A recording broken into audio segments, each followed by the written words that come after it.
જીભ પર તમે ગમે તેટલી વાર ગમે ત્યારે ગમે તેટલું ઘી મૂકો, જીભ ચીકણી થવાનું નામ જ ન લે. રસ્તા પર ચાહે લગ્નનો વરઘોડો નીકળે કે સ્મશાન યાત્રા નીકળે, રસ્તાના ક્યારે નાચવા લાગે કે ન ક્યારે રડુડા લાગે.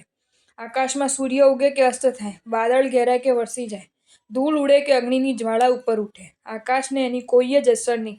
આ આકાશનો એક જ સંદેશ છે: તું પરમાત્મા બની જવા માંગે છે, પરમાત્માનો બની જવા માંગે છે.